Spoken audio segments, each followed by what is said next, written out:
हरे कृष्णा। राधे राधे। कृष्ण दास जी के चैनल में आप सभी प्यार पे हरि जी के भक्तों का स्वागत है। और आप सब कैसे हो? कान्हा जी की कृपा से आप सब स्वस्थ होंगे, मस्त होंगे। तो कार्तिक मास का 7वां अध्याय सुनाने जा रही हूँ। वीडियो पसंद आए तो लाइक शेयर एंड कमेंट जरूर करना। राधे राधे नाम हाजिरी जरूर से लगाना। तो कथा सुनते हैं। और तुलसी माता हे सुखदाता तुम हो कृष्ण की प्यारी, जोत जगाए हम तेरी दिला दी भक्ति मेरी। हवा चल रही से जोत में नीचे ही रखूंगी, ठीक है जी। और जल का लोटा ले लिया है रोज की तरह। आप तिल, राई या चावल हाथ में ले सकते हैं। दोनों श्रीमन नारायण नारायण नारायण भजमन नारायण नारायण। चलिए जी, कथा शुरू करते हैं। विभिन्न व्रतों का परिचय के बाद राजा पृथु ने कहा, हे नारद जी, विभिन्न व्रतों का परिचय पाकर मुझे बड़ी प्रसन्नता हुई। आप एक कृपा और करें और कार्तिक माह के किसी एक प्रमुख व्रत के विषय में बताएं। हे राजन, लोक हित में तुमने यह बड़ा ही सुंदर प्रश्न किया है। सुनो, मैं विस्तार पूर्वक कहता हूँ।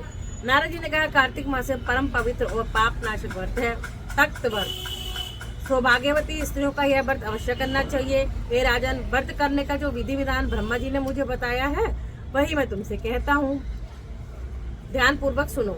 आश्विन मास की पूर्णिमा को प्रातःकाल ब्रह्म मुहूर्त में शैया छोड़ देनी चाहिए तथा नित्य कर्मों से निवृत्त हो स्नान करें। किसी नदी, सरोवर आदि पर स्नान करें तो उत्तम है। यदि ऐसी व्यवस्था न हो तो घर में ही स्नान करें। व्रत से एक दिन पहले सिर न धोएं और स्नान के उपरांत सुंदर आभूषण धारण करें। परमात्मा का स्मरण कर व्रत का संकल्प करें और इस प्रकार प्रार्थना करें कि हे जगतपति, आप मेरे समस्त कुल की रक्षा कीजिए। औरत करे तो पति के लिए और आदमी करे तो पत्नी के लिए करें एवं बच्चों की रक्षा कीजिए। तत्पश्चात भगवान सूर्य को प्रणाम करें। दिन के समय भोजन नहीं करना चाहिए और न ही जल ग्रहण करना चाहिए। पूरा दिन भजन पूजन में बिताना चाहिए।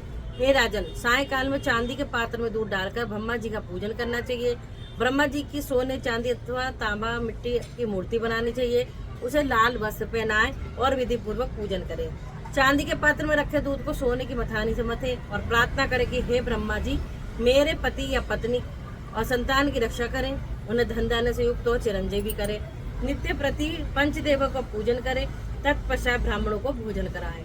परिवार के वृद्ध परिजनों को उत्तम एवं स्वादिष्ट भोजन खिलाकर तृप्त करें। स्वयं संध्या होने पर तारों के दर्शन करके भोजन करें।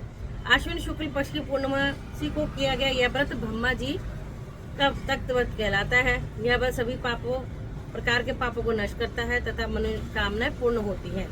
ज्ञानी इस व्रत के फल से मुक्ति प्राप्त करते हैं।